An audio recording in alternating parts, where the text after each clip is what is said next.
Tell us about the ghost story about the hands. This one freaks me out more than anything. This one was in a little town called Gulf, just outside of Goldston and Bear Creek. And this guy, we sold him.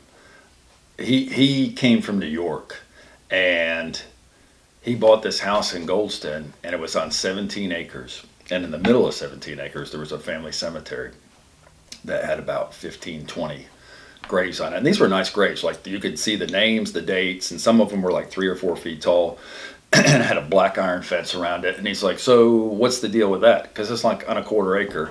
And the 17 acres in the house was like super, super cheap. This was a long time ago. This was like 15 years ago. But the house probably should have been like $200,000, and we were selling it for $125,000 because smack dab in the middle there was a cemetery.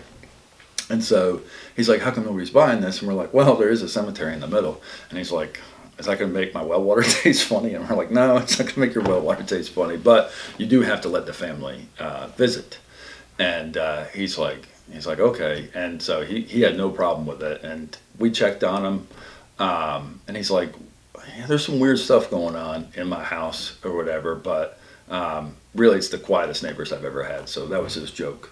But so we asked him what was going on, and he's just like, he wakes up the next morning and there's stuff like moved around in his house that he doesn't like remember moving around. And we're like, oh, okay.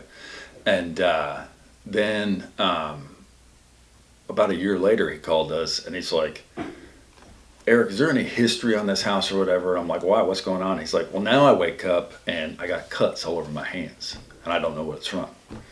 And we're like, yeah, don't know of any of the history, but we can look into that.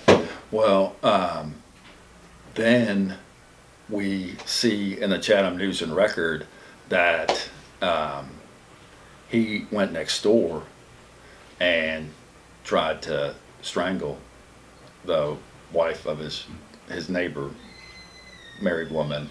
He tried to strangle her, and she starts screaming, and he wakes up and he can't believe, like, he was sleepwalking or whatever. And so the cops like let it slide because the guy was a respectable person, and the woman said he was normally nice and everything. So this is just crazy that he walks over there and tries to strangle her. Well, apparently then the neighbor starts saying he starts getting like really weird and crazy, and he starts doing weird things and everything. And he has this wood shop, and he turns on the table saw and cuts off both of his hands, and he bleeds to death right there. And there's a note that says, I don't know what's going on, but I don't feel like I have control over my hands. And it keeps on getting worse and worse. The coroner comes out there.